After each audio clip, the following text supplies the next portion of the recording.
जानकारी देने के लिए।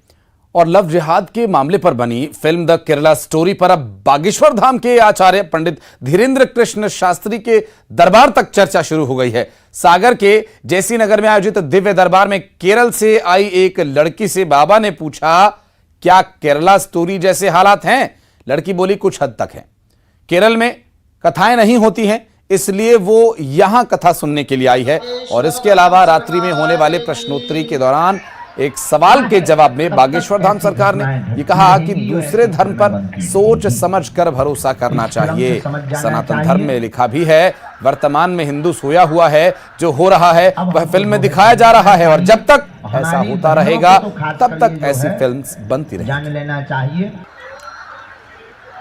अच्छा, केरल में कथाएं नहीं होती क्यों?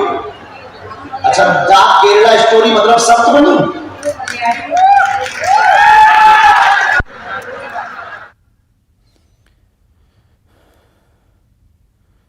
तो ये फिल्म अलग अलग विषयों को लेकर अब चर्चा में बनी हुई है और बागेश्वर धाम सरकार की कथा के दौरान भी इसका जिक्र हो रहा है। आशीष जैन हमारे सहयोगी इस पर बातचीत करने के लिए हमारे साथ जुड़ गए, उनसे जानकारी लेंगे। आशीष, केरला स्टोरी अलग अलग विषयों को लेकर चर्चा में बनी है, लेकिन मूल एक ही है, लव जिहाद पर, चूंकि इसकी कथा आधारित है। अब बागेश्वर धाम सरकार की कथा के दौरान भी इसका जिक्र हो रहा है।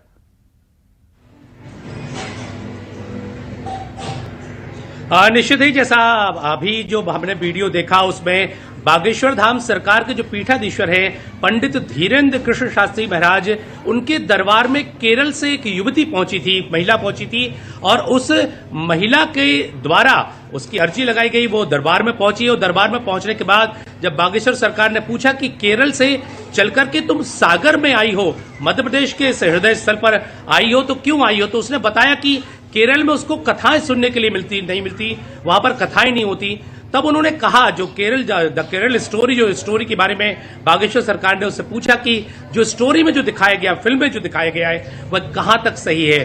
तो उस युवती का, उस महिला का कहना था कि कुछ हद तक वह फिल्म ठीक बनी है। तो बागेश्वर सरकार के दरबार में भी यह फिल्म अब चर्चा का विषय हो गई है। और उसको लेकर के जो प्रश्नोत्तरी कार्यक्रम होता है, रात के वक्त में होता है, कभी 10 बजे शुरू होता है, कभी 11 बजे शुरू होता है, रात के 2 से 3 बजे तक वो है प्रश्नोत्तरी कार्यक्रम चलता है, और उसमें हजारों लोग हिस्सा लेते हैं, चूंकि लोगों को सवाल पूछने का मौका मिलता है, और यही कारण है कि हजारों लोग उसमें हिस्सा लेता है।